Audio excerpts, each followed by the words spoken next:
Most people remember Alan Turing as the brilliant mind who cracked the Enigma code and aided in World War II. However, the entire narrative of the man who laid the groundwork for our digital age has remained hidden. Beyond the operations of war, Turing envisioned a future populated by intelligent machines, yet his groundbreaking ideas were eclipsed by a personal life that authorities attempted to erase. His contributions were essential. They shortened the war and preserved numerous lives. But for many years, his name was virtually forgotten, his accolades sealed away by the Official Secrets Act. But here's a surprising twist. The title, The Father of AI, is subject to discussion. The phrase artificial intelligence wasn't coined by Turing at all. It emerged in 1955, thanks to American computer scientist John McCarthy, who organized a workshop that launched AI as a discipline. So why do historians and even prime ministers often consider Turing the true father? Long before AI even had a title, Turing dared to pose the profound question: can machines think? He then constructed the theoretical framework to explore this inquiry. In this video, we'll unveil 5 lesser-known truths about the man whose extraordinary intellect was matched only by the tragedy of his persecution. These stories reveal the authentic Alan Turing, the visionary who shaped the future, yet was denied his own. 1. The universal machine, a concept before its time. Our journey begins in 1936, back when the war had yet to start and decades before the first silicon chip came to life. While peers scratched equations on chalkboards, a young Turing, only 24, envisioned a machine capable of solving any dilemma. He dubbed it the Universal Computing Machine. This was no physical device equipped with gears. Rather, it was a theoretical framework, an early draft of today's computer. Imagine trying to conceptualize a skyscraper before steel existed. That's the depth of Turing's foresight. The machine was merely a conceptual blueprint, operating by reading, writing, and erasing symbols on limitless tape. This foundational idea lies at the heart of every digital gadget we use today, from the laptop in front of me to your smartphone. All are descendants of Turing's 1936 creation. He wasn't seeking to create a novelty. He tackled profound philosophical questions regarding human calculation limits. In doing so, he established the mathematical principles for all future computers, a theoretical construct able to replicate the logic of any machine. It was a groundbreaking notion that paved the way for computer science long before it had a name. The Codebreaker's hidden treasure. As war erupted, Turing's brilliance encountered its greatest challenge at Bletchley Park, Britain's secret code-breaking center. Our second fact unveils an ironic and personal story. In 1940, plagued by the potential threat of a German invasion, Turing grew anxious about safeguarding his savings. Being the eccentric thinker he was, he briefly contemplated acquiring a suitcase full of razor blades, believing they'd be valuable. Eventually, he chose silver bullion, which had consistently held value during World War I. He traded his savings for 2 hefty silver bars and, utilizing an old baby buggy, ventured into the woods surrounding Bletchley Park to conceal his treasure. In order to retrieve them, Turing crafted notes and ciphers mapping out the location, just as he preferred. But here's where the tale takes a turn. After the war, Turing returned to reclaim his silver, yet he couldn't locate it. The landscape had changed, buildings obstructed the view, and astonishingly, the genius who cracked the unbreakable Enigma code couldn't decipher his own mapping system. He tried repeatedly over the years, even constructing a DIY metal detector, but the treasure remained elusive. Those silver bars, along with the notes that protect their whereabouts, likely still lie hidden, a testament to Turing's brilliant yet quirky mind. 3. More than colleagues, a complicated romance. Within the high-pressure atmosphere of Hut 8, where German naval codes were unraveled, the human drama paralleled the intellectual challenges.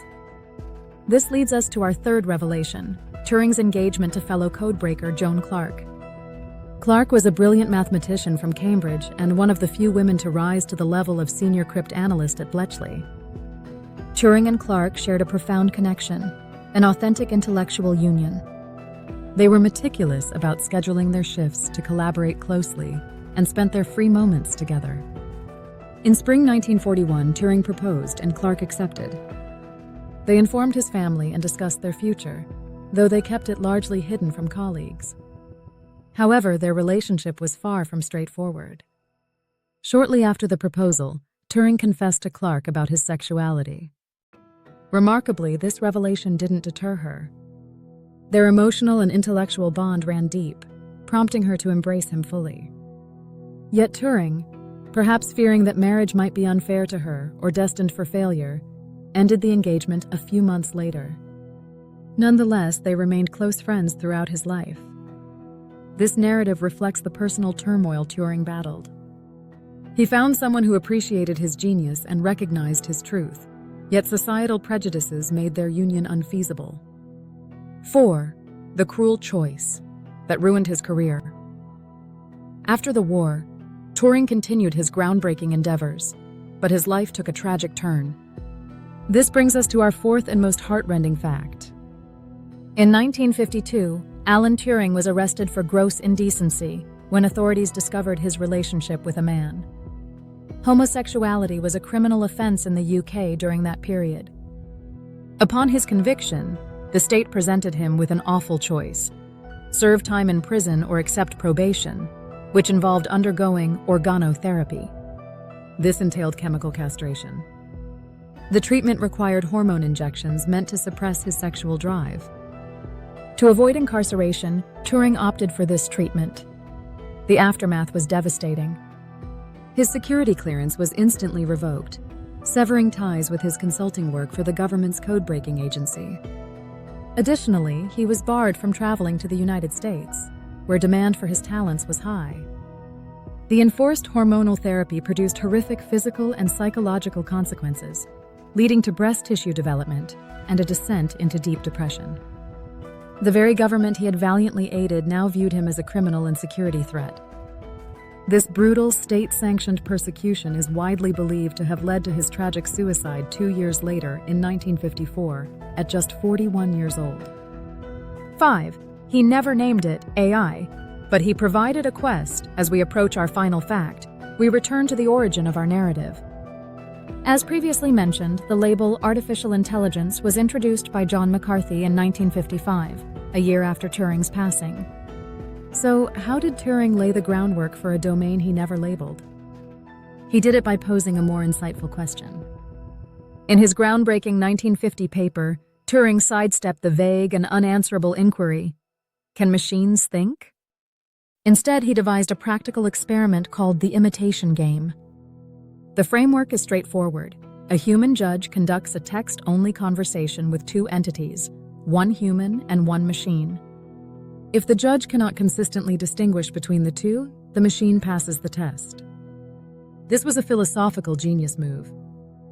Turing wasn't concerned with whether a machine could be conscious. He focused on functionality. If a machine can replicate human intelligence convincingly enough that we can't tell the difference, it is, for all practical intents, intelligent. The Turing Test, as it is now known, introduced the field of AI to its first significant philosophical challenge, inspiring researchers for over 7 decades. While McCarthy might have provided AI its name, Turing endowed it with its very essence.